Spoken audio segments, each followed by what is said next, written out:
jamais. Non, chère madame, je suis venu parce que vous avez insisté et je vous ai apporté le dossier. Il contient les preuves irréfutables de la mort de votre gendre. Mais ce télégramme signé Daniel. Tout le monde se souvient de son prénom. Les journaux ont assez parlé de Daniel Bernard il y a 6 ans, au moment de sa tragique disparition en Amazonie. Et nous voyons tous les jours des gens qui se délectent aux plaisanteries macabres. Oh ben ça c'est bien vrai. Ben, une fois je faisais mes 28 jours au camp de Chalon. En tout cas, ce Il y serait avait quelqu'un qui l'aurait bien connu parce que c'est tout à fait dans sa manière. Arriverait lundi, Roissy, 12h, Air France, stop. Savez l'essentiel, stop. Vous direz le reste de vive voix. Daniel, c'est tout lui. Savez l'essentiel. Et qu'est-ce que nous savons d'essentiel? Ben si, du moment qui c'est que nous savons, Non, je vous assure, même si ce télégramme n'était pas signé, je jurerais qu'il est de lui. Ce n'est jamais qu'une impression. Et permettez-moi de vous répondre que le style d'un télégramme est un argument de peu de poids en regard des conclusions objectives de l'autorité judiciaire. Si celle-ci a déclaré que Daniel Bernard, votre gendre, était mort, c'est qu'il est mort. On n'a pas retrouvé le corps. Précisément. À mes yeux, le fait même que son corps n'ait pas été retrouvé donne à son acte de décès une valeur encore plus probante. Comment cela? Il est pratiquement impossible d'obtenir une transcription de décès près des registres de l'état civil si on ne peut pas présenter le corps. Il y a des instances qui sont en cours depuis plus de 20 ans. Or, en ce qui nous concerne, le tribunal a statué le 8 juillet 1974, alors que la disparition remontait à janvier 1973, c'est-à-dire au bout d'1 an et demi à peine. C'est donc que les preuves étaient formelles. Oh, formel, le témoignage de 2 Indiens. De 2 guides indiens qui avaient été fournis à l'expédition Martinon par les autorités équatoriennes et qui l'ont vu se noyer. J'ai là leur déposition. Et quelle langue parlent-ils, ces gens-là? Est-ce qu'on les comprend, moi? C'est le ministre de Et France ils savent lui-même. même, ils savent pas écrire. Il n'y a pas de dictionnaire. N'interromps pas tout le temps, maître Barbier. D'ailleurs, leur déposition a été confirmée par celle du professeur Martinon, chef de l'expédition, mandaté par la Société de géographie, officier de la Légion d'honneur. Il était à son camp au moment de l'accident, il n'a rien vu. Ce sont les Indiens qui ont tout raconté. Oui, mais il s'est porté immédiatement sur les lieux de la noyade et il a longuement exploré le fleuve en amont et en aval sans rien retrouver. Même pas le kayak. Et donc il y a des ballons dans les pointes. C'est insubmersible. Alors même si c'était brisé... Ça ne se brise pas comme ça, un kayak. Surtout celui-là, nous l'avions soigné, tout particulièrement. La publicité de la maison. Il s'agit bien de cela. Nous pensions à la sécurité de notre gendre et de son compagnon. Bien entendu. Et permettez-moi d'ajouter que même si votre gendre avait échappé, je ne vois pas comment, à cet accident, il se trouvait dans une contrée des plus inhospitalières, Oui. habitée seulement par de rares tribus d'Indiens particulièrement sauvages.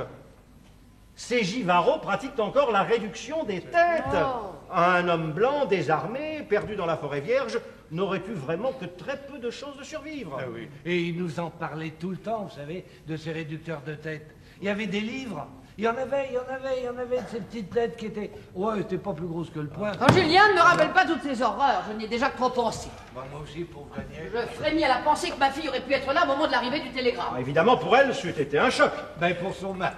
Mais c'est bien ce qui m'épouvante. Oui. Si elle l'avait su, elle se serait peut-être même pas remariée. Évidemment. Bénissez le ciel de lui avoir épargné cette émotion. Et puisque vous m'avez demandé conseil, je vous engage vivement à ne rien lui dire. Vous croyez? Bon, vous avez été victime d'un mystificateur, ça crève les yeux. Ah, si j'étais aussi sûr de trouver une place tout à l'heure devant mon étude, j'aimerais bien savoir où habitent tous ces gens qui laissent leur voiture devant ma porte du matin au soir. J'irai garer la mienne devant chez eux, il doit y avoir de la place. Tiens, notre chère mère. Chère madame, je suis heureux de vous saluer avant de partir.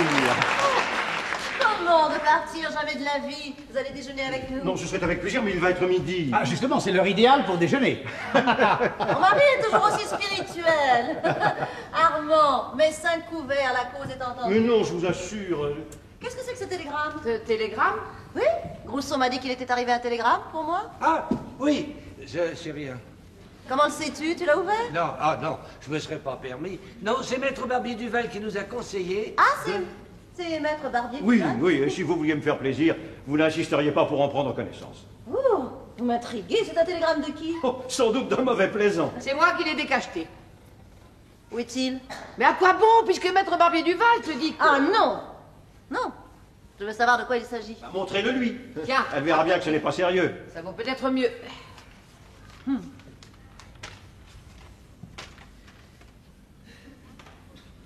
Daniel? Quoi? Ça alors? Oui, n'est-ce pas? C'est un peu gros. Mon rêve de cette nuit est effacé. Je rentrais pour déjeuner. Irène me disait bonjour Daniel. Je me regardais dans une glace et je ressemblais à Daniel, mais avec une toute petite tête. Une toute petite tête. Oh, c'est curieux. Il y a 5 minutes, on en Ne parle. recommence pas, toi. Daniel vivant. Vous voyez? J'ai tenu à convoquer tout de suite Maître Barbier-Duval parce que si c'était vrai, tu te trouverais dans une situation, ma pauvre chérie. Une situation qui serait évidemment déchirante. Mais je vous répète que pour ma part, je me refuse à l'envisager. Oui, mais enfin, puisque vous êtes là, il n'y a pas d'inconvénient à vous poser la question. Enfin, à tout hasard. Hein, il vaut mieux savoir. Oui. Alors, au point de vue légal, qu'est-ce qui se passerait? Alors, là, je vous assure que vous m'embarrassez. Pourquoi, le cas n'est pas prévu? Ah si, les juristes ne sont pas des gens gays, ils prévoient toujours le pire. Mais en votre présence, c'est la clarté même de la loi qui me gêne. Et qu'est-ce qu'elle dit? Elle dit que votre mariage serait annulé. Le mien? Bah, naturellement. Et vous trouvez ça naturel? Ils sont mariés depuis 3 ans. Aux yeux de la loi, seul le premier mariage compte. Mais alors, et ma fille? Bah, votre fille redeviendrait l'épouse de Daniel Bernard. Oh. Vous comprenez pourquoi je voulais éviter d'aborder ce sujet devant vous. Mon pauvre Armand, ce serait tragique. Ah, eh ben oui, ce serait... Et en ce qui concerne les questions matérielles, la situation serait extrêmement compliquée. Pour l'instant, votre fille est propriétaire de cette maison et de cette affaire, puisque, avant de partir, son mari, son premier mari, l'avait fait de sa légataire universelle. Mais s'il était vivant, ce testament se trouverait caduc et le testateur devrait être renvoyé en possession de tous ses biens. De tous les biens qu'il possédait au moment de son départ. Ah non, non, si j'ai bonne mémoire, Daniel Bernard, sur les instances de feu Monsieur Bernard, son père, avait épousé votre fille sous le régime de la séparation de biens. Oui, ma fille était sans fortune. Alors c'est très net, elle se retrouverait au même point.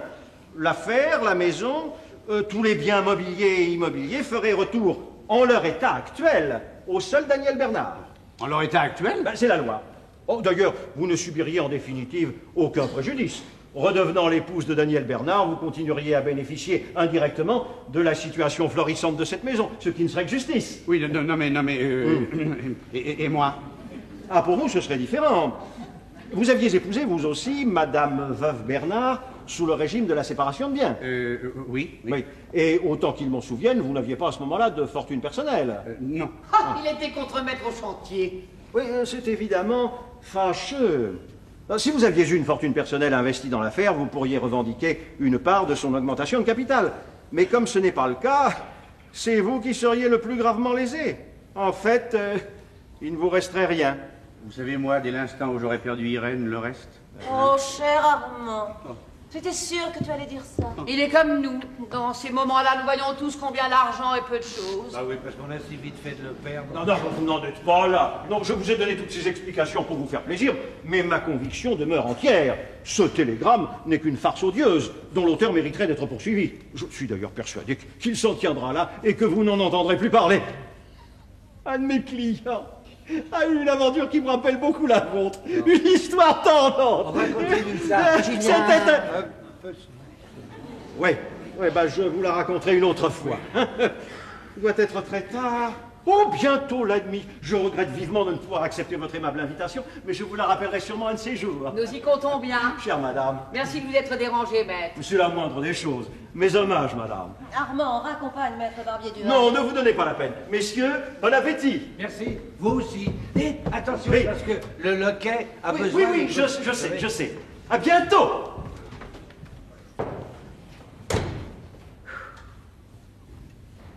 Il connaît bien la loi.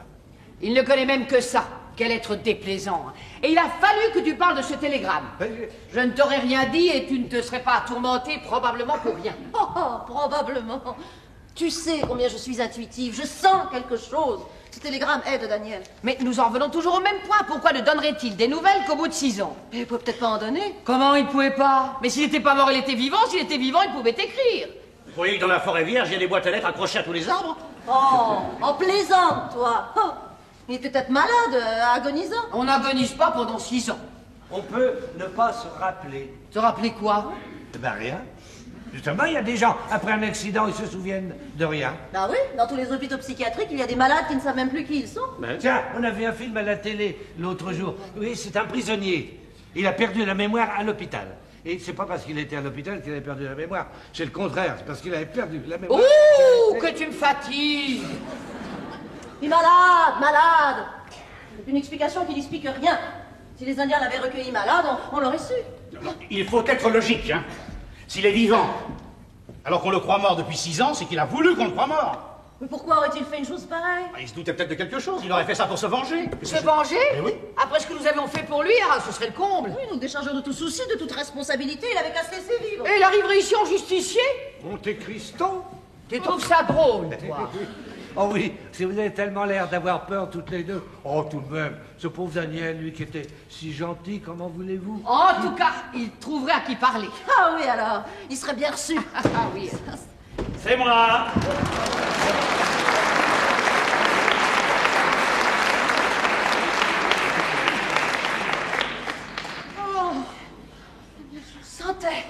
Je sentais, j'en étais sûre. Oh, ma petite fille! Elle s'est évanouie. Viens, de l'œil du vinaigre, de l'eau fraîche, dépêche-toi!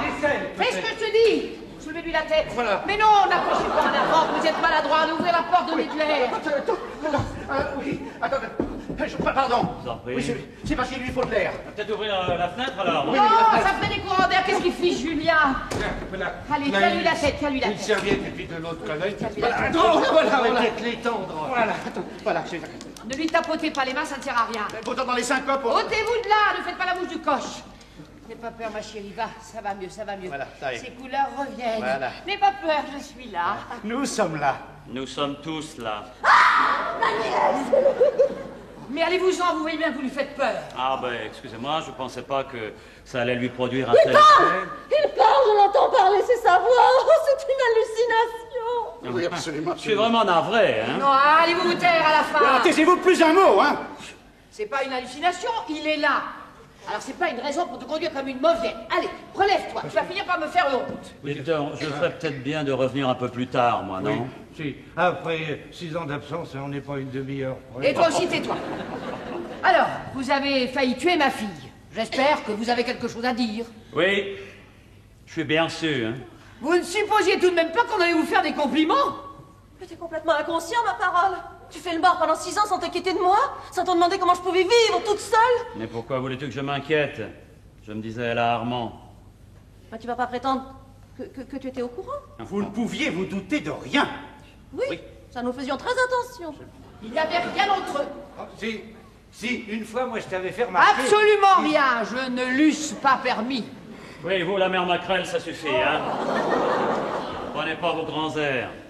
Ça sautait aux yeux comme le nez au milieu de la figure. Ce pauvre Armand, le contremaître, c'est tout ce qu'elle avait pu trouver. Et je vais vous dire, elle m'a même épousé. C'est pas possible. Ah, ça te vexe, ça, hein? Alors, je m'en fous complètement. Alors je me demande bien pourquoi vous revenez. Bah oui, tu n'avais qu'à rester où tu étais quand tu as voulu partir pour cette expédition. Ah non. Pas quand j'ai voulu partir. Toi, tu m'as forcé à partir. Moi? J'ai tout fait pour te retenir. Ah oui, en me disant que j'étais pas assez sportif, pas assez audacieux pour tenter une aventure pareille. De façon à bien piquer mon amour-propre.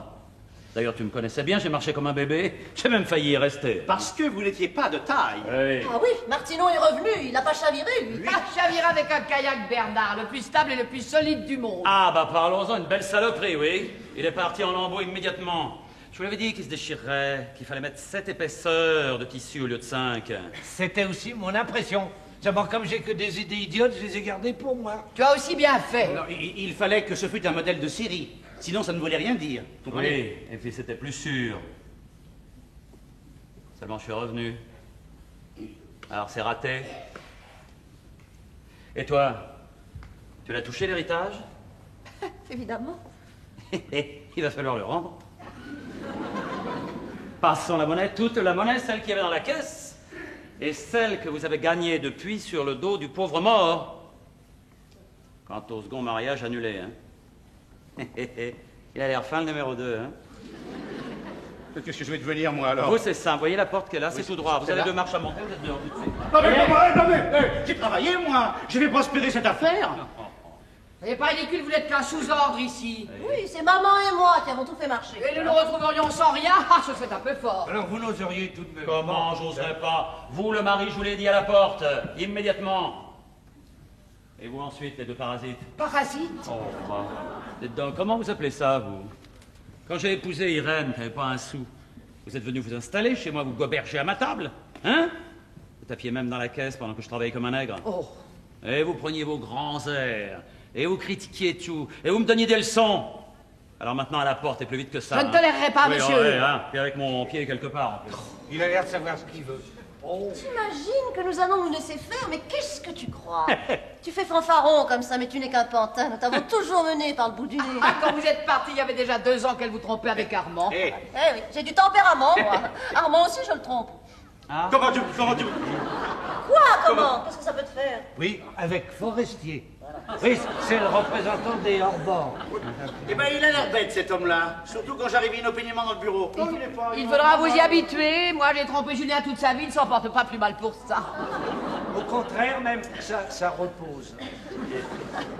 Alors tu vois, je me suis très bien passé de toi et je m'en passerai encore. Je crois pas que tu y vas un peu fort, non? Imbécile, il faut lui montrer qu'il ne nous fait pas peur. Ah, je vous fais pas peur.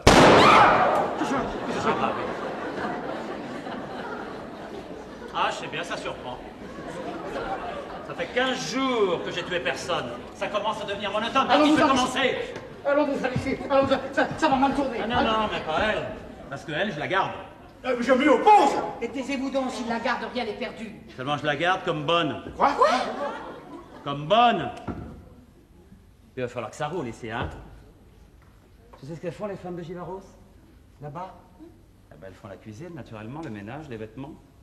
Et puis surtout, les gros travaux, tu vois. Et le reste du temps, elles mâchent. Elle mâche quoi? De tout. Des racines de manioc, des bananes vertes, des feuilles de cactus, des écailles de tortue. Quand elles sont bien mâchouillées et tout ça, elles le crachent dans une grande bassine. On laisse fermenter, on appelle ça de la chicha.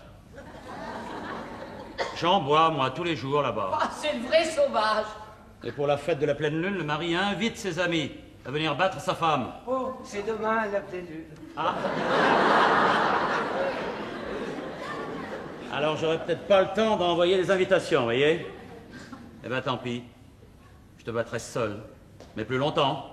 Mais elles se laissent battre, ces femmes, elles se défendent pas? Ah non, parce que si elles se défendent, on leur coupe les oreilles. Bah, essaie donc de me couper les Ah oreilles. oui, tout de suite. Ah non, mais il y en a qui les arrachent, mais c'est pas net. Tandis que moi, je les coupe. Ah, Il a l'air de mauvaise humeur. Ils ont l'air de ne pas nous en apercevoir. Il faut essayer de l'amadouer. Si nous flattions sa vanité en faisant semblant de nous intéresser à ses aventures. Qu'est-ce qu'on risque? Et au point où on en est. Vous avez dû avoir des aventures passionnantes là-bas chez ces Indiens. Oh oui, mon chéri, raconte. J'adore t'écouter parler. oui, alors vous savez, les Indiens, ils m'ont surtout appris à couper les têtes proprement. À couper les têtes, quel amour. Et pourquoi les coupe-t-il? Pour les réduire. Oh mon Dieu, ça se fait encore. Je croyais que la mode en était passée. Ah, pas du tout, c'est leur distraction favorite. Oui, ça doit être follement amusant. Ah, follement. Là-bas, c'est simple. On a un ennemi, on le tue. Ah oui, c'est tout naturel. Et on lui coupe la tête. Cela va de soi. Oui, comme ça on est sûr qu'il est vraiment mort. Ah non, on n'est pas sûr qu'il est vraiment mort. Parce qu'il reste encore des choses dans sa tête. Et quoi donc? Sa volonté, sa méchanceté, les esprits malfaisants qui ont pu s'y loger. Alors, on fait réduire la tête. Ah oui, en effet, c'est une bonne précaution. Oui. Et comment s'y prend-on? Ah bah oui, montre-nous. Tiens là, Sir Armand. Tiens, Ah, voilà. non, mais je ne Mais veux pas, vous allez non, voir, non, mais mais c'est quelqu'un, non. Mais vous allez voir Ne ça, me il- touchez pas. Mais taisez-vous, je vous la coupe pour de bon. Alors, première chose, très important, faut découper très large, voyez, à hauteur des épaules. Faut avoir de la marge pour coudre. De toute façon, comme on jette le reste. Alors ensuite, quand elle est coupée, on tape dessus avec une grosse pierre pour faire tomber tout ce qu'il y a dedans. Et pour nettoyer l'intérieur, on retrousse la peau. Comme ça, comme un gant, tu vois. Plouf, plouf, plouf, plouf. Il est inouï, hein. Il parle de retourner une tête comme si c'était la moindre des choses. Mais c'est la moindre des choses, là-bas. Et le plus difficile, quand on a remis la peau à l'endroit, c'est de recoudre les yeux et la bouche. Vous savez pas ce qu'ils font là-bas? Ils traversent les lèvres avec une grande épine d'aloès qui les ont entourées d'une feuille d'eucalyptus pour que ce soit bien étanche. C'est un peu sommaire. Oui. Tandis qu'avec moi, c'est pratiquement de la chirurgie esthétique. Parce que moi, je fais pas comme eux. J'écarte les lèvres, vous voyez? J'écarte les lèvres, vous voyez? Vous contractez pas comme ça, vous! J'écarte les lèvres, vous voyez? Et je recoue par l'intérieur avec une grande aiguille courbe. Quand c'est fini, je tire sur le fil. Et ça se referme tout seul. Il a toujours été un artiste. Oh. Et maintenant, comment vas-tu faire pour la rendre toute petite, cette tête? Alors, pour commencer, je la fais bouillir. Un gros bouillon? Mais non, monsieur, pas un gros bouillon. Sauvage. À petit feu. Et je la pique de temps en temps pour voir si elle est bien cuite. Quand elle est à point, je la sors, je l'égoutte, je la retourne et je la remplis de sable chaud. Mon légionnaire. Et sous la chaleur du sable, la tête se racornit, se racornit, se racornit, se racornit. Et c'est fini. C'est très intéressant. Tu verras, j'ai quelques petites têtes dans ma valise. Je t'en ferai cadeau si tu veux. C'est gentil. Vous êtes adorable. Oui, oh, je ne suis pas le mauvais bougre. La preuve, c'est que je ne vous fous à la porte que demain matin. Vous pourrez encore coucher ici cette nuit. Bon, dis donc, c'est pas tout ça, j'ai faim, moi, hein. Il va falloir que tu me fasses à manger. Puis tâche que ce soit bon, hein, sinon les oreilles, chut, hara, vu? Bon, je vais prendre une douche. Mais Daniel! J'ai dit!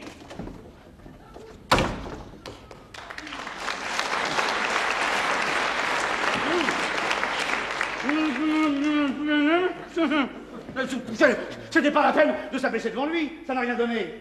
Si. Qu'est-ce que... Si, ça a donné jusqu'à demain matin. Pendant ce sommeil, nous descendrons tous au bureau et nous truquerons la comptabilité. Il faut lui faire sauter tout ce que nous pourrons. Tu as encore la signature? Nous allons faire un gros chèque qu'Armand ira toucher demain matin à la première heure. On peut lui en étouffer un bon paquet. Pendant que j'y pense, après le déjeuner, on va descendre tous ensemble au bureau pour vérifier la comptabilité. Hein. Est-ce que je vous connais? Et on ne se couchera que quand tout sera bien clair. Et que d'ici là, personne ne bouge sans ma permission. Hein. Sinon, chut. Vu? Oh, Brut! Bon, il est à tuer. Ah. Mais c'est une idée, ça? Non, c'est pas du tout ce que j'ai voulu dire. à Non. part nous, personne n'est au courant du retour de Daniel. Mais il a avoué lui-même, n'y crois pas. S'il disparaissait cette nuit, qui s'en inquiéterait? Il resterait mort. Voilà tout. Car légalement, il est mort. Si la loi dit qu'il est mort, elle a ses raisons. Oui, on ne peut pas se dresser contre la loi. Si on se dresse contre la loi, c'est l'anarchie. Oui, mais... le corps... J'ai mon plan. Oh, on pourrait peut-être le faire bouillir. Pas un gros bouillon. Hein? Si, il deviendrait tout petit si quelqu'un entre comme ça. Hop. Julien, L'ancien puits qui est dans le hangar. Celui qu'on a fermé avec des planches? elles sont complètement pourries, ces planches. J'ai toujours pensé qu'il arriverait un accident. Faudra les changer après. La difficulté, c'est de le faire passer dessus. Puisqu'il veut vérifier les comptes, nous n'avons qu'à descendre avec lui au chantier. Un à sa droite, un à sa gauche. On le fait passer au bon endroit et... plouf, comme il dit. Décidément, il était écrit qu'il mourrait noyé.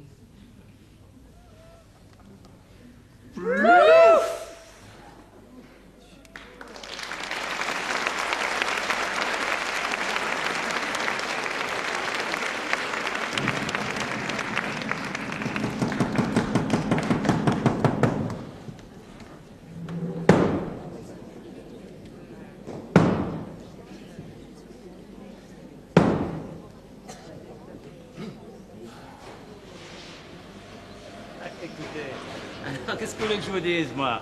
Vous n'avez pas reçu mon télégramme? Si, nous l'avons reçu hier matin. Eh ben alors, je ne comprends pas votre surprise. Ah, vraiment? Je vais vous dire une bonne Par chose. quel avion êtes-vous arrivé? Mais comme je vous l'annonçais, par celui de Bogota qui atterrit... Ce n'est pas vrai. Nous avons télégraphié, il n'y avait pas de Daniel Bernard sur la liste des passagers. Ah, mais c'est que je ne m'appelle plus Daniel Bernard, mais Ricardo Fernandez. Depuis quand? Depuis 6 ans, sinon, on m'aurait retrouvé. Vous n'allez pas nous faire croire que vous vivez là-bas volontairement depuis 6 ans sous une fausse identité. Réfléchissez 2 secondes. J'étais vivant, je voulais pas qu'on le sache.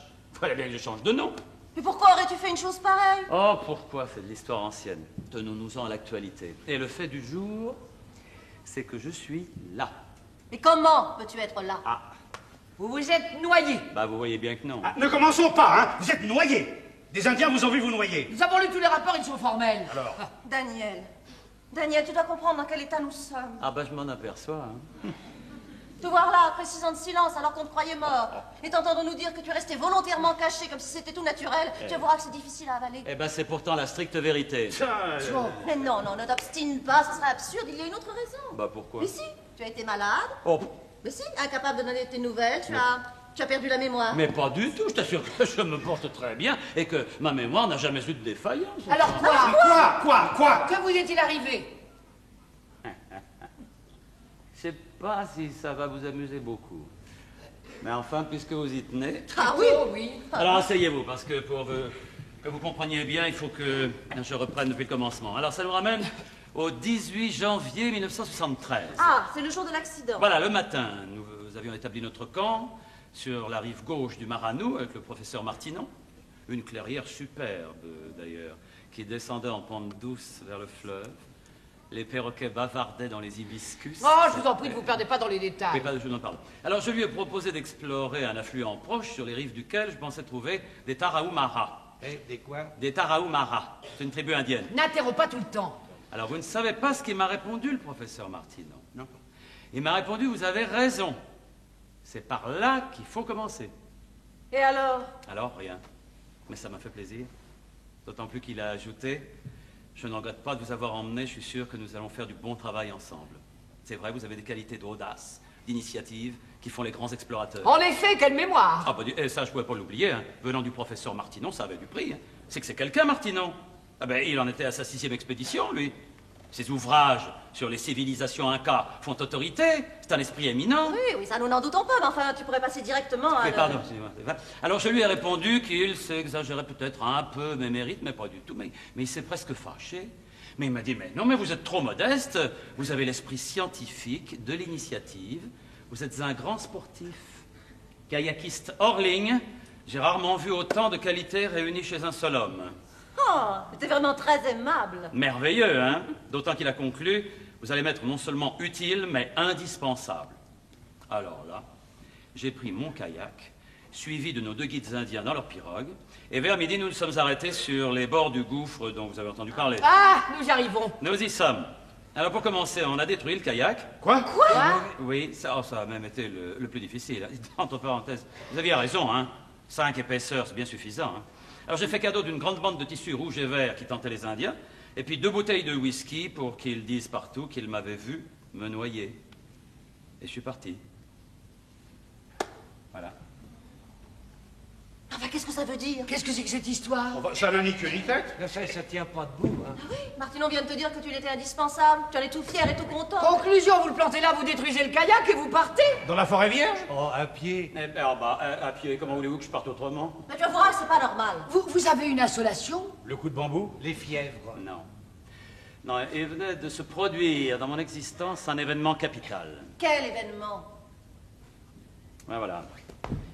Rappelez-vous, ici, quand je voulais donner mon avis sur quelque chose, ça n'intéressait généralement personne. Hein? Sans doute parce que ça n'était pas intéressant. Merci. Oui, tu n'étais pas ce qu'on appelle un brillant causeur. Certainement pas. Alors, imaginez ma surprise quand je me suis rendu compte que le professeur Martinon me laissait parler, lui, qu'il m'écoutait sans m'interrompre, lui, qu'il prenait même du plaisir à m'entendre, lui. Ah, parce qu'ici, on ne vous laissait pas parler. On t'écoutait pas? Mais jamais, mais jamais.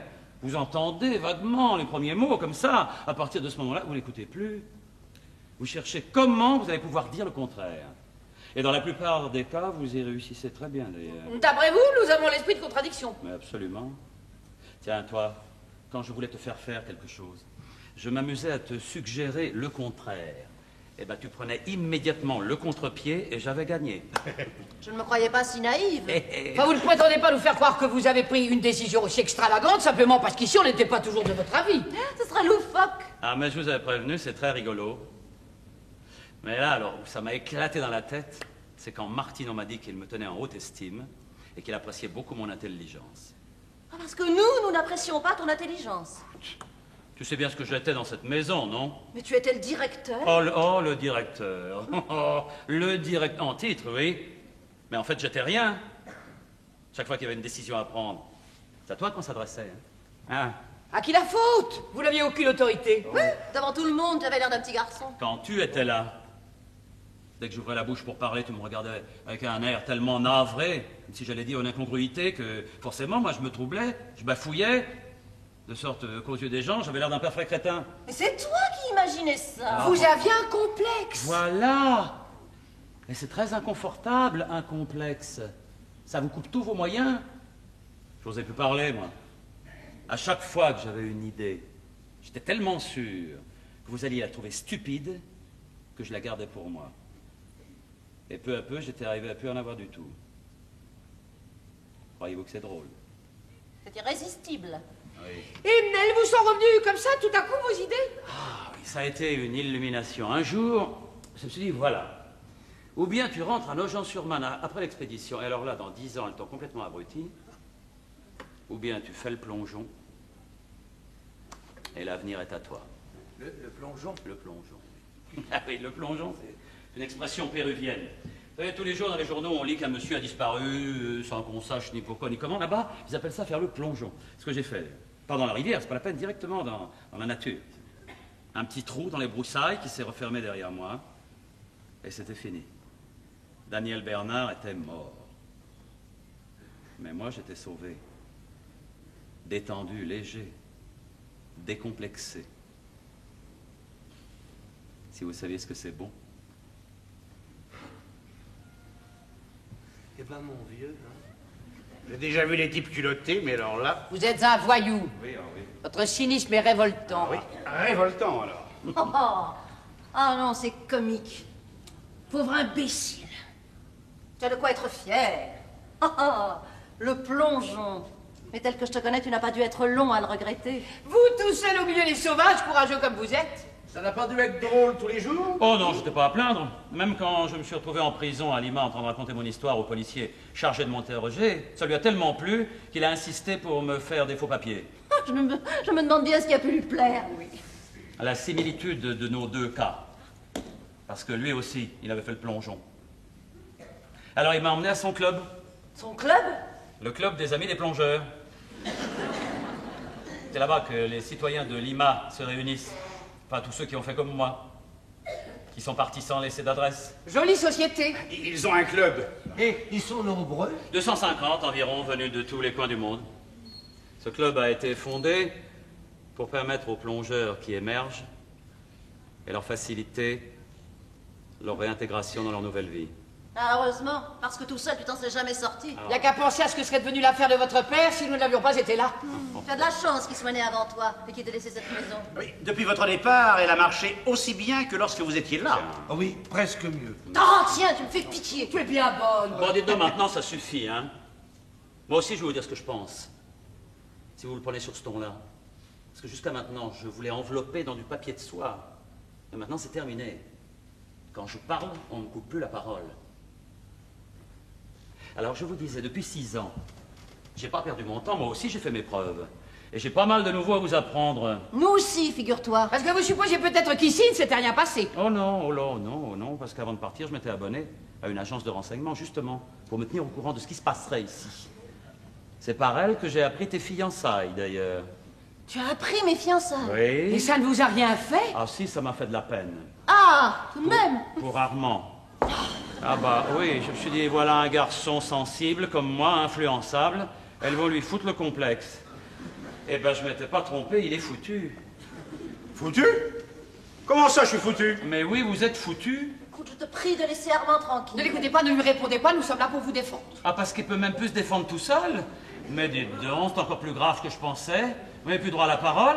Comment j'ai plus droit à la parole? Je vais vous dire une bonne chose, C'est monsieur. toi qui n'as pas droit à la parole ici. Eh ben voyez, on vous laisse même plus finir vos phrases à vous non plus. Bon, alors je vais vous dire, quand je veux finir mes Si phrases, vous êtes il venu faudrait... progresser Armand contre nous, vous en serez pour vos frères. Eh ben voilà, voyez, vous nous direz tout ça la semaine prochaine. Tu vas te taire, oui. Non, maintenant, je ne me tais plus.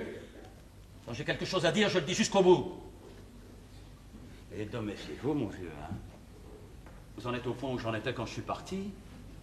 Vous serez bientôt aussi amorphe que Julien. Amorphe? Je vous défends d'insulter mon mari. Pardon, je suis amorphe, moi? Vous savez, c'est quelqu'un de bien, Julien, hein. Quand il a connu Marthe, il sortait de Centrale. Et regardez ce qu'on en a fait. Goujat, C'est écœurant. je vous prie de sortir, monsieur. Sortir d'ici, je suis chez moi, vous plaisantez, là. Regardez-le, le pauvre vieux. Il peut même plus aligner deux idées à la suite l'une de l'autre. Dès qu'il va parler, il a tellement pris l'habitude de parler jusqu'au bout qu'il réfléchit même plus à ce qu'il va dire. Si vous ne sortez pas, c'est moi qui vais sortir. Mais c'est vous qui lui dites qu'il ouvre la bouche que pour dire des bêtises. Alors à force de le lui répéter, c'est devenu vrai. Lui, on a mis 30 ans à l'amener à cet état-là. Vous, ce sera moins long parce que leur technique s'est perfectionnée. Ah, vous voyez bien qu'il essaie de vous démoraliser. Je suis si amorphe que ça. Essayez de jeter le trouble dans votre ménage. Oui, il est jaloux de notre bonheur. Qui, moi, jaloux? Oui, tu crèves de dépit d'avoir été remplacé. Avantageusement. Ah, ça, il est certain qu'il doit vous donner beaucoup plus de satisfaction que moi. Oui. Parce que dans l'état où vous l'avez mis, il ne peut plus vous porter ombrage. Hein? Ça suffit, hein? Parce que moi, je vais vous casser la figure, hein? Mais non, mais pas du tout. Même il y a 6 ans, vous m'auriez cassé la figure. Et je ne m'y serais pas frotté, mais maintenant, mon pauvre ami. Mais tu vas voir. Tu vas voir. Mais tu vas voir, c'est un homme, Armand. Un vrai? Ah oui, l'autre jour, il a pris, il était dans... Non, mais vous dites ça parce que vous le voyez tous les jours. Vous vous rendez pas compte du changement. Mais moi qui ne l'ai pas vu depuis 6 ans, mais je suis effrayé. Regardez ça. Il lui reste à peu près autant de combativité qu'à une limace. Non mais lâchez-moi! Non mais lâchez-moi! Lâchez-moi! Vous savez que si on ne me retenait pas, hein? Si on ne... Bah, si on vous retenait pas, ce serait pareil. Il y a 6 ans, je vous en aurais dit le quart. Vous m'auriez répondu des choses cinglantes. Parce que vous étiez vif. Vous aviez l'esprit de répartie. Maintenant, vous êtes complètement ramolli, mon pauvre vieux. Mais réponds-lui. Ne vous laissez pas insulter, voyons. Mais qu'est-ce que vous voulez qu'il me réponde? Il a plus de réflexe. Si vous l'aviez entendu... Tiens, il y a 6 ans, quand on jouait au queue de mots, c'est toujours lui qui gagnait. Aujourd'hui, je suis sûr qu'il serait incapable d'en trouver 3. Qu'est-ce que vous allez chercher là, maintenant, les queues de mots? C'est un jeu ridicule qui était bon quand tu étais là. Il y a longtemps qu'on n'y joue plus, alors. C'est trop difficile. Ah, bah, pardi, c'est qu'il faut de la vivacité d'esprit. Voulez-vous parier que je vous bats à plate couture? Alibi. Plaît-il? Alibi, Bigaro, 1-0, Bigaro. Bigaro. Bigaro, Robinet, 2-1-0, Robinet. Robinet d'eau chaude. Mais qu'est-ce que c'est que ça, robinet d'eau chaude? Mais est-ce qu'on vous demande quelque chose? Robinet d'eau chaude. Vous êtes hors concours d'abord. Robinet. Robinet, Nénuphar, 3-0. Vous avez raison, il trouve plus rien, hein? Vous allez trop vite, vous me laissez pas le temps, Mais c'est alors. pour mesurer votre perte de vitesse, Nénuphar. Hein? Allez, Nénuphar. Nénuphar, pharmacie, 4-0, pharmacie. J'allais le dire, pharmacie. Ah oui, la semaine prochaine, ça tourne plus rond dans votre petite tête, hein? C'est comme dans la chanson. Oh bah évidemment, à force de lui dire ça, il finit par le croire. Mais ça le paralyse. Ah ben, mais c'est le résultat de votre fameuse méthode. Elle est très efficace. Vous devriez la faire breveter, pharmacie. Attendez. Non, j'attends pas. Pharmacie, Sycomore, 5-0, Sycomore. Sycomore, Moreau. Sycomore, Morora, 7-0, Morora. Attendez, j'en connais une, moi, queue de rat. Queue de mots. Ne te mêle pas de ça, toi. Morora, Radirose, 7-0, Radirose. Tu vas te taire, oui. Encore un mot et je vous gifle. Oh bah tiens, je vous la rends. Radirose. Radirose, Osamna, 8-0, Osamna. Tu menaces maman maintenant. Vous irez au bagne, Au vous. bagne, mais j'ai commencé par là quand je vivais ici seulement. Moi, je me suis évadé. Osamna, là je vous parle, Osamna, Osamna. Ah, ne lui souffle pas, tu vas te faire tromper. Osamna, Ananas, 9-0. Bravo, toutes les deux mes compliments. Hein. Vous avez fait du beau travail. Il a le cerveau en gelée, hein. Ça tremblote là-dedans, c'est tout ce que ça peut faire, hein. Ananas. Mais réponds quelque chose, bon Tâchez sang. d'en trouver au moins un. Ah oui, on a l'air. Allez, un petit effort, Ananas. Ananas. As de grec. As de trèfle. Ah non, mais ça compte pas. Ils vous ont soufflé. Non. Oh. Non, on n'a On n'a pas pas soufflé. soufflé. Comment? Vous avez dit as de cœur? C'est pas vrai. Moi, j'ai dit as de pique. Et moi, j'ai dit as de trèfle. Ça revient au même, vous avez triché. J'ai triché. Oui, t'as triché. Ah, j'ai triché, tiens. Oh, il me l'a Il a giflé Irène. Ça, je le sentais venir. Je sentais qu'on allait finir par se dire des choses désagréables. Et croyez bien que j'en suis profondément désolé. Mais qu'est-ce que vous voulez? Vous avez tellement insisté pour que je vous explique que... Merci pour l'explication. Ça n'excuse pas votre conduite. Ça n'a pas de nom ce que tu as fait là. Ah, il faut être vraiment, alors. Quand je pense que vous l'avez laissé se remarier sans l'ombre d'un remords. Écoutez, je n'allais pas l'empêcher de refaire sa vie. J'ai bien refait la mienne. Vous aussi, vous êtes remarqué? Non. Je veux dire que je me suis refait une situation. Dans les kayaks, naturellement. J'ai commencé par en construire un qui a eu un gros succès parce qu'il ne connaissait pas les kayaks pliants. Si bien que là-bas, maintenant, je suis à la tête du plus grand chantier naval d'El Calao. Seulement, l'affaire a pris une telle importance qu'il m'est impossible de continuer à la diriger sous une fausse identité parce que je vais avoir des marchés importants à traiter avec la marine nationale péruvienne, alors c'est plus possible. Il devient urgent que je reprenne mon nom. C'est d'ailleurs le seul motif de mon retour. Trop aimable. C'est ça, les affaires avant tout, le reste. Ah non, non, mais ne croyez pas ça. Oh, mais je me rends très bien compte que ma rentrée, si j'ose dire, place Irène dans une situation... Insupportable. Ah oui, c'est bien simple, Elle est bigame. Non, mais très provisoirement, vous savez. Je ne veux vous causer aucun souci. D'ailleurs, mon divorce avec Irène va remettre les choses en ordre. Votre divorce? Oui. Écoutez, vous avez l'air d'oublier. Quoi, la situation dirait pas du tout, oh, pas du tout. Je sais très bien ce qu'elle a fait, ce que vous avez tous fait pour cette maison. D'ailleurs, maintenant, je considère que cette affaire est à vous. Oh non, oh, tout de même. Tu ne vas pas le contredire, toi. Oui, tu sais bien qu'il ne supporte pas ça. Oh, plus maintenant, je suis vacciné. Alors après, quand tout sera réglé, je m'en vais. Puis vous n'aurez que le désagrément de me revoir quelques fois pendant les formalités, parce que je me suis renseigné, il y en a quand même pour 2 mois. Hein. En ce qui concerne le divorce, J'allais le dire. il ne pourra pas avoir lieu secrètement. Tout le monde va être au courant de votre retour ici. Les journalistes vont affluer. Alors qu'est-ce qu'on va leur dire? La vérité? Ah, ce serait flatteur pour Irène. Oh, si tu crois que ça l'inquiète. On trouvera bien une explication qui sauve les apparences. Alors après, vous vous remariez, Oui. tous les deux, hein? Et moi, je disparais. Et si ça peut vous être agréable, vous ne me reverrez plus jamais. Alors, vous voyez que tout ça n'est pas bien dramatique. Hein? En effet, c'est une simple formalité. Écoute, Irène, ne nous racontons pas d'histoire, hein? Tu as très bien vécu sans moi pendant 6 ans. Tu t'es remarié, c'est tout à fait naturel. Moi, je ne l'ai pas fait parce que je n'ai pas eu l'occasion. Mais ne me dis pas que le fait que je sois en vie va bouleverser ton existence, hein? Oh, même si je te le disais, qu'est-ce que ça pourrait te faire? Tu t'en es pas inquiété, toi, quand tu as fait cette chose inconcevable? Comment? Tu t'es pas soucié de ma douleur, de mes angoisses? Pendant des nuits, je me suis réveillée la nuit en criant parce que je te voyais dans mes cauchemars, en train de te noyer et de m'appeler au secours. Il y a des moments où on se demandait si elle... 200, elle a porté votre deuil. Et on peut dire qu'elle a été très bien. Hein. Ah oui. Ah oui. Ah oui. Je suis désolé. Il est bien temps. Bah, qu'est-ce que tu veux? Moi, je savais que j'étais en vie, alors je prenais pas ma mort tragique. Et d'autre part, je pensais pas qu'elle allait te frapper à ce point-là. Parce que tu ne savais pas que je t'aimais? Tu croyais que je t'avais épousé à cause de ta situation? Oh, oh, oh. Irène. C'était un mariage d'amour. Oui, et celui avec Armand aussi, parce qu'il n'avait rien non plus. Ah, tu es parfait, toi. Tu l'as oublié, toi? Notre soirée dans la grange pendant cet orage. Non. On disait qu'on était des enfants perdus et on jouait à être très malheureux. Oui, c'est même toi qui jouais le mieux, d'ailleurs. Tu te blottissais contre moi avec un air si misérable que j'en avais les larmes aux yeux. C'est moi qui étais obligée de te consoler. Tu te souviens de ce que tu m'as dit? Bah, tu sais, depuis le temps. Hein. Oh, moi, je ne l'ai jamais oublié. Tu m'as dit, si j'étais malheureux toute ma vie et que j'étais près de moi pour me consoler, comme je serais heureux. Oui, je me rappelle. Et moi, je t'ai répondu, des minutes comme celle-là ne se vivent pas 2 fois. C'était vrai, tu sais. J'en ai jamais connu de pareil. Non mais je me permets de vous rappeler que je suis là. Et alors? Et alors, nous aussi on en a eu des moments. Des heures. Des minutes. Cette nuit encore, tu me disais... Écoute, je t'en supplie, hein, ne sois pas mufle par-dessus le marché. Comment ça par-dessus le marché? Qu'est-ce que j'ai fait, moi? C'est lui qui se conduit comme un mufle, et c'est moi, on couvre... Ah bah non, alors! Ah bah non, alors! Personne ne vous reproche rien. Vous êtes un peu nerveux. Tout à fait compréhensible. Mais je ne veux pas être une cause de dispute. Alors, si vous le permettez, je m'en vais. Je vais rentrer chez moi, ça vaudra mieux. Comment rentrer au Pérou à pied à cette heure-ci? Ah non.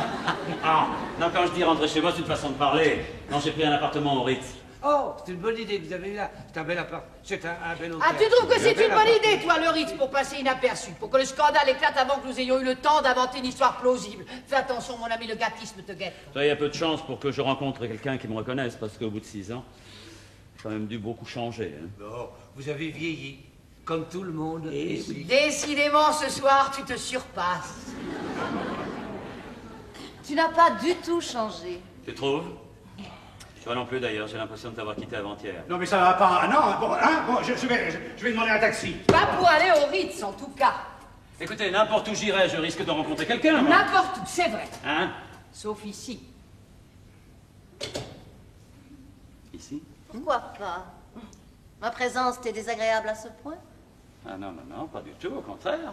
Ah non mais je peux aller coucher ailleurs si je dérange. Non, vous ne dérangez pas, mais puisque vous le faites remarquer, il serait en effet plus convenable de vous éloigner le soir, surtout tant que les choses ne sont pas officiellement remises en ordre. Mais qu'est-ce que vous dites là? Oui, c'était même à toi d'y penser. Comment? Aux yeux de la loi, comme à ceux de l'Église d'ailleurs, le seul mari d'Irène, c'est Daniel. Un mari qui ne tient nullement à faire valoir ses droits. Mais hein. quel droit? Mais quel droit hein? Tant que mon mariage n'est pas annulé, je suis encore le mari d'Irène. Allons, pas d'argutie, il faut vous éloigner, les convenances l'exigent. Ah bah c'est un monde, ça! C'est lui qui se conduit comme un saligot et les convenances exigent que ce soit moi qui aille coucher ailleurs. Eh ben merde alors! Ah ouais, oh là, hé! Non, mais Ah, dis donc, sois bien grossier, ça arrange tout, hein. il faut reconnaître que c'est plutôt... C'est plutôt drôle. Ah bah, Enfin, oui, je veux oui. dire, non, je veux dire, c'est une situation curieuse. Oui, enfin pour le moins! Non, mais très provisoire, c'est l'affaire de quelques semaines. 2 mois au plus. Oui. En mettant tout au mieux. Voilà. Non, je veux dire au pire. Oui. En tout cas, il n'y a pas d'autre solution.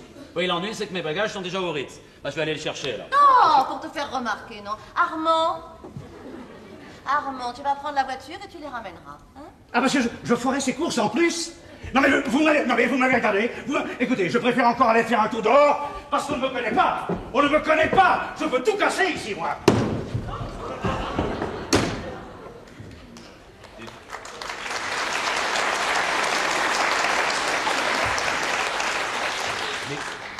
Mettez-vous à sa place. Oui, c'est justement ça qui l'énerve. Soyez tranquille, il se calmera, il ira chercher vos bagages. Quelle heure est-il? 8h moins 10. Julien, Oui. en attendant le dîner, tu devrais conduire Daniel au chantier pour qu'il voie les transformations.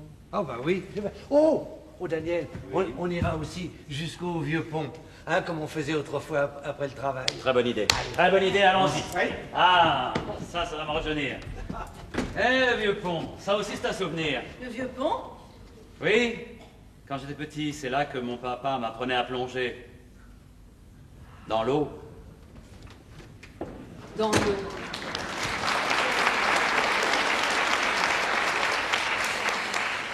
Dans l'eau, mais pourquoi dit-il ça? Ah oui, j'étais pas du tout. Ma pauvre chérie, quelle épreuve. Ah oui, alors ça. Ah, comme je t'entendais tout à l'heure, évoquer devant lui vos premières rencontres, je te sentais si ému que j'en avais mal pour toi. Hein? Ah oui, mais lui aussi, tu sais, j'ai bien regardé, il était tout remué. Oui, je l'espère bien. Je conçois tout ce que cette situation est pénible, mais dans 2 mois, il ne sera plus là. Et 2 mois, c'est vite passé. 2 mois? Parce que tu t'imagines que je vais le laisser repartir? Ça, par exemple. Pour qu'il retourne là-bas? Qu'il soit le seul maître de son affaire d'El Calao et qu'il nous impose toutes ces conditions ici? Ah, parce que c'est très vague en somme ce qu'il nous a dit, hein? Oui. Qu'il m'ait humilié comme il l'a fait et qu'il gagne la partie sur toute la ligne? Ah, non, j'aimerais mieux être morte. Oh, tu es merveilleuse. Ah, dans ces circonstances-là, penser à l'affaire d'Amérique, garder la tête froide à ce point-là, veux-tu que je te dise? C'est sublime. Oh, c'est pas par intérêt, ça, je te le jure. Je donnerais bien tout ce que j'ai pour rabattre son insolence. Il a pas besoin de moi. Ah, il a réussi sans moi. Il croyait pouvoir me rayer comme ça d'un seul coup. Le plongeon. Mais je vais lui remettre la tête sous l'eau, moi. J'ai 2 mois pour y arriver, c'est plus qu'il n'en faut. J'étais tyrannique et il pouvait pas supporter ça. Eh bien, il le supportera. Il était rien. Eh bien, il sera encore moins. Je veux le voir dans cette pièce à 4 pattes, se traîner et me manger dans la main comme un caniche. Bravo, et compte sur moi pour t'aider. Un homme qui est mort pendant 6 ans, il mérite qu'on l'apprenne à vivre.